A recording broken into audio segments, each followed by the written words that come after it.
selamat malam. Assalamualaikum warahmatullahi wabarakatuh. Pada kesempatan ini kami akan mempresentasikan hasil dari proyek kami, yaitu tentang ERP atau Enterprise Resource Planning yang disusun oleh kelompok kami atas nama saya sendiri, yaitu Rona Meldiansa. Kemudian ada Muhammad Rizky Jaidan dan David Setia Kurniawan dan Septian Darmawan. Next. Yang pertama saya akan menjelaskan tentang definisi ERP. ERP adalah singkatan dari 3 elemen, yaitu enterprise atau perusahaan atau organisasi, kemudian resource atau sumber daya, kemudian planning. Planning itu adalah perencanaan. 3 kata ini mencerminkan sebuah konsep yang berujung kepada kata kerja, yaitu planning, yang berarti bahwa ERP menekankan kepada aspek perencanaan. ERP adalah sebuah sistem informasi perusahaan yang dirancang untuk mengkoordinasikan semua sumber daya informasi dan aktivitas yang diperlakukan untuk proses bisnis yang lengkap. Secara umum, definisi umum dari ERP adalah suatu konsep untuk melakukan perencanaan dan pengelolaan sumber daya perusahaan, yakni bisa dalam bentuk aplikasi atau program, integrasi dan multi. Kemudian, modul yang dibuat untuk melayani dan mendukung berbagai fungsi dalam perusahaan yang menjadikan pekerjaan menjadi lebih efisien dan memberikan pelayanan lebih untuk konsumen, yang akhir ini bisa mendapatkan nilai tambah dan laba maksimal untuk seluruh pihak yang memiliki kepentingan atau perusahaan. Next. Kemudian ada konsep dari ERP sendiri, yaitu menurut OLS pada tahun 2004, konsep dasar dari ERP adalah sebagai berikut. Yang pertama, ERP tersusun dari paket software komersial yang dijadikan jaminan integrasi yang mulus terhadap semua aliran informasi di perusahaan, mencakup keuangan, akuntansi, sumber daya manusia, kemudian rantai pasok dan informasi konsumen. Kemudian ada menurut sistem ERP, 2 sistem informasi ERP merupakan paket sistem informasi yang bisa dikonfigurasikan, yang mengintegrasikan informasi dan proses, memiliki basis informasi di dalam dan melintas area fungsional dalam suatu organisasi menurut Kumar dan Van Hilsberg tahun 2000. Kemudian yang terakhir yaitu 3 basis data, 1 aplikasi, dan 1 kesatuan antarmuka di semua enterprise menurut Tadger 1998. Kemudian presentasi kami akan dilanjutkan oleh rekan saya Septian Darmawan. Ya, silakan. Oke, baik, makasih Rona.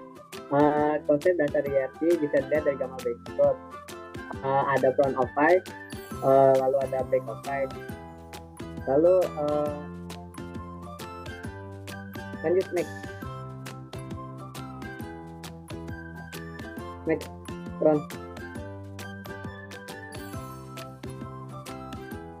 C. Tujuan dan peranan dalam organisasi. Tujuan sistem ERP adalah untuk mengkoordinasikan bisnis organisasi secara keseluruhan. ERP merupakan software yang ada dalam organisasi perusahaan untuk satu, otomatisasi dan integrasi banyak proses bisnis. 2. Membagi database yang umum dan praktek bisnis melalui interface.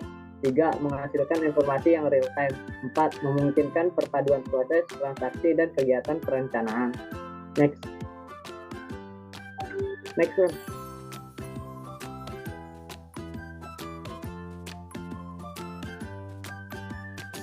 D. ERP dalam klasifikasi sistem informasi, yaitu ada top level, middle level, lalu ada low level atau operasional.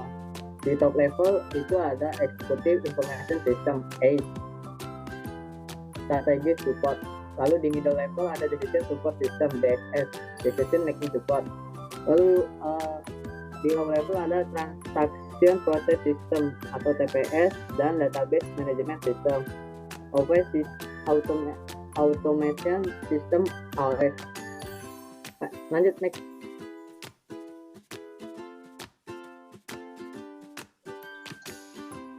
Kekuatan ERP integrated.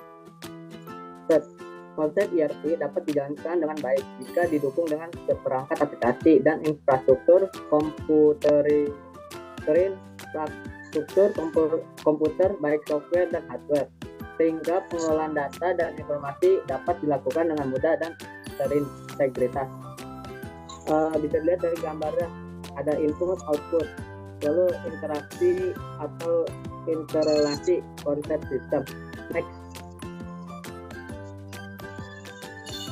Next dong. Evolusi aplikasi ERP. 1. Tahap material requirement planning MRP merupakan cikal bakal dari ERP dengan konsep perencanaan kebutuhan material. 2. Tahap 2 closed loop MRP merupakan sederetan fungsi dan tidak hanya sebatas pada MRP, terdiri atas alat bantu penyelesaian masalah prioritas dan adanya rencana yang dapat diubah atau diganti jika diperlukan. Tahap 3 manufacturing resource planning MRP 2 merupakan pengembangan dari closed loop MRP yang ditambahkan 3 elemen, yaitu perencanaan penjualan dan operasi, antarmuka keuangan, dan simulasi analisis dari kebutuhan yang diperlukan. Tahap 4 enterprise resource planning merupakan perluasan dari MRP 2, yaitu perluasan pada beberapa proses bisnis, diantaranya integrasi keuangan, rantai pasok, dan meliputi lintas data fungsi, organisasi, dan juga perusahaan dengan dilakukan secara mudah. Tahap 5 extended ERP merupakan perkembangan dari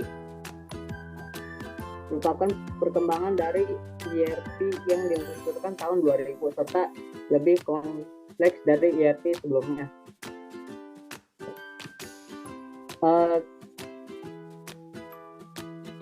Selanjutnya akan dibacakan oleh Rizky Febrian. Rizky.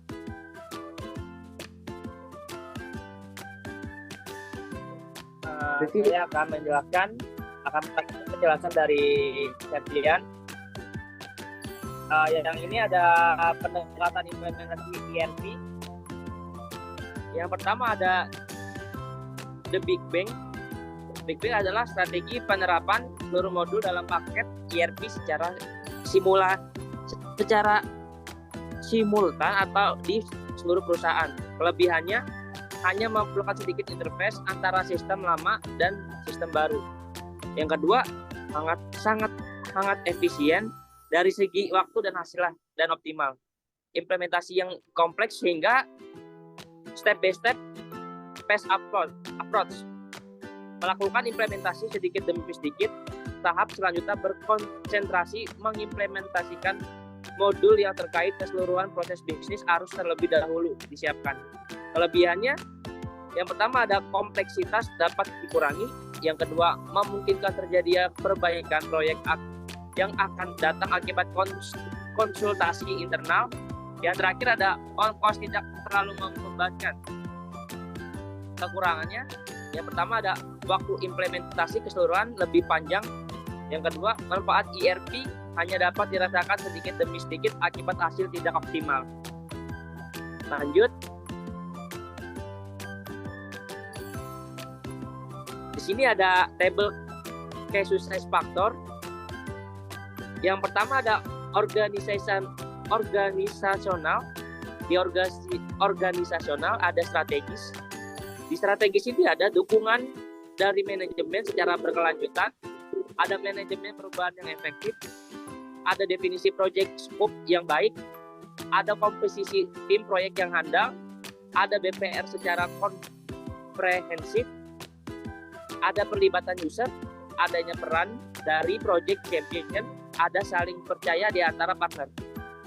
Taktisnya, staf dan konsultan yang berdedikasi, jadwal dan rencana proyek yang formal, training program yang cukup, preventif troubleshooting, penggunaan konsultan yang berpengalaman, kewenangan yang cukup untuk mengambil keputusan. Di sini ada lagi teknologikal. Di teknologikal ini dibagi dua, strategis dan taktis. Di strategis, di sini ada strategi implementasi yang baik, ada hindari kostumisasi, ada versi dari ERP yang baik, yang layak. Di taktis ini ada konfigurasi software yang layak, pengetahuan tentang legacy sistem yang cukup. Selanjutnya akan dijelaskan oleh David Kurniawan.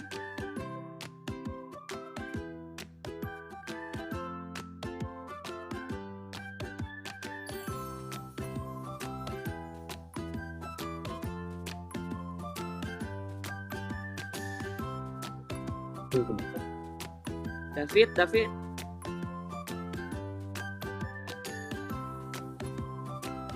Suaranya David.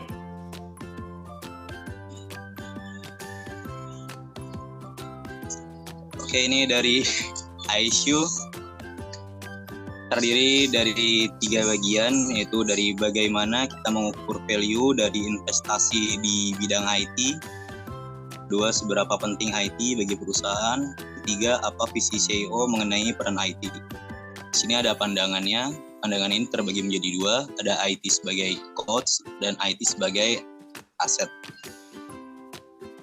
Saya akan membacakan dari IT sebagai cost, terdiri dari investasi IT tidak pernah menguntungkan karena perhitungkan ROI solid dilakukan. Terus seberapa penting IT bagi perusahaan? Di sini ada penggunaan IT dalam level strategi tidak relevan dalam bisnis. Ada CEO melihat peran IT yang terbatas. Terus ada IT sebagai aset. Sebagai berikut, ada perusahaan percaya bahwa IT memberikan kontribusi yang besar. Ada penggunaan strategi IT seharusnya dilakukan di perusahaan.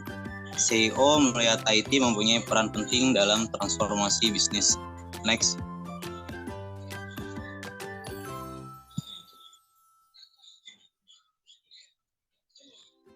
Berikut ada ERP. Di sini ada on-premise, cloud, dan hybrid. Di sini ada kelebihan, kekurangan, dan cocok untuk. Saya akan bacakan terlebih dahulu. Di sini ada on-premise-nya. Kelebihannya itu lebih memudah disesuaikan atau modifikasi, kontrol dan keamanan data berada di tangan perusahaan. Nah, itu ada kekurangannya juga. Kekurangannya itu deployment dan aksesibilitas mobile-nya dapat bermasalah. Cocoknya itu perusahaan besar yang memiliki anggaran besar. Di sini terus ada cloud. Cloud itu ada plus-plusnya, tidak butuh hardware tambahan, tidak perlu pusing dengan pengadaan pemasangan dan pemeliharaan, dan aksesibilitas mobile lebih mudah. Kekurangannya lebih sedikit kustomisasi pada modul atau fitur. Cocok untuk bisnis kecil dan menengah yang mencari biaya awal lebih rendah, stabilitas sistem, dan kemudahan akses. Dan yang ketiga ada hybrid. Kelebihannya memudahkan di-upgrade, fleksibilitas, dapat bekerja secara online. Kekurangannya tangan integrasi, cocok untuk usaha berskala kecil dan level menengah. Next.